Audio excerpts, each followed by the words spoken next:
معنی ہوتا ہے الذی اجتمعت فیہ صفات المحمودۃ کلھا، جس میں رب کریم نے تمام اچھائیاں جمع کر دی ہو اسے محمد کہتے ہیں۔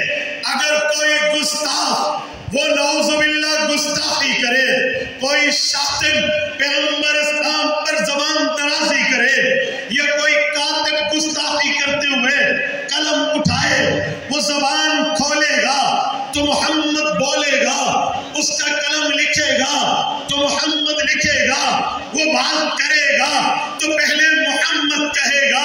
محمد کا معنی تعریف والا ہے، اس کے منہ سے جب لفظ محمد نکلے گا تو اس کے ہونٹ بھی کہیں گے۔ اے خناس تعریف والا بھی کہتا ہے، گستاخی بھی کرتا ہے، وہ اپنے قلم سے پہلے محمد لکھے گا، پھر اگر نعوذ باللہ گستاخی کی جسارت کرے گا تو اس کا قلم بھی کہہ دے گا اے کس کی گستاخی کرتے ہو، تعریف والا بھی سمجھتے ہو، غلط بھی کرتے ہو۔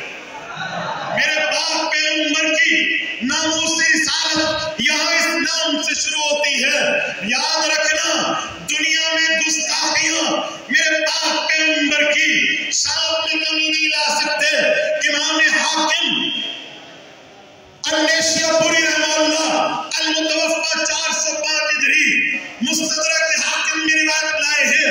رسالت میں آپ کا جب نام رکھا گیا، حضرت عبد المطلب حضرت شیبۃ الحمد پیغمبر کے دادا جان نے رکھا، پوچھا گیا ما حملک علی ان تسمیہ محمدا، آپ نے ان کا نام محمد کیوں رکھا ہے؟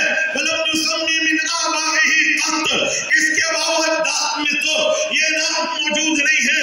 ملتان کے غیوروں حضرت عبد المطلب نے تاریخی جملہ بول کر فرمایا تھا اردت ان یحمدہ اللہ فی السماء ویحمدہ الناس فی الارض۔ فرمایا محمد کا معنی تعریف والا ہوتا ہے، میرے یہ نام اپنے اس پوتے کا اس بنیاد پہ رکھا ہے۔ میں چاہتا ہوں اگر لوگ زمین پر